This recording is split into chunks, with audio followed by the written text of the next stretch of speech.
This is Sparta!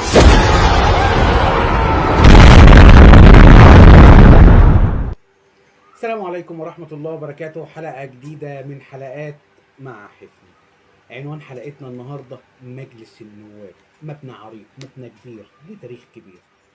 هنتكلم مع بعض عن بداية فكرة ابتدت 1824، لكن مع أول انعقاد لجلساته كانت 1866. في 2016 مصر احتفلت ب 150 سنة حياة برلمانية كبيرة وعريقة، وده لو دل قد إيه لينا تاريخ كبير وعريق في الحياة البرلمانية. هنتكلم مع بعض في اللحظة اللي بنسجل فيها في 2023، إحنا بنتكلم في 157 سنة حياة برلمانية. مجلس النواب هو المسؤول الأول عن التشريع ومراقبة الحكومة واهتمامات المواطن. احنا بنتكلم في 596 مقعد بيتقسموا معانا لثلاث فئات. بيتكون معانا اول فئة 448 مقعد فردي، بنتكلم في 120 مقعد قائمة و28 تعيين. بيتكون معانا المجلس من رئيس واثنين وكلاء وامين عام.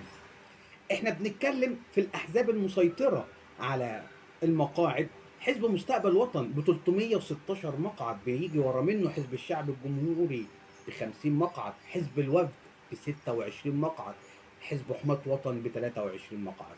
الغريب والعجيب جدا ان كل المستقلين 128 مقعد، وده لو دل بيدل على حاجه مهمه جدا، ان الاحزاب في الفتره اللي جايه مفروض يبقى ليها تواجد اكبر من كده علشان تعمل استقطاب للكوادر وللشباب.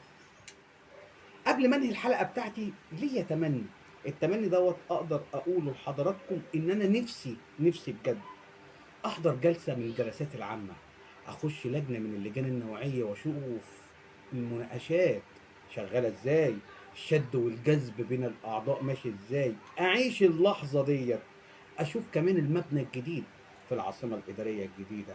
اشوفكم الحلقه الجايه، تحياتي.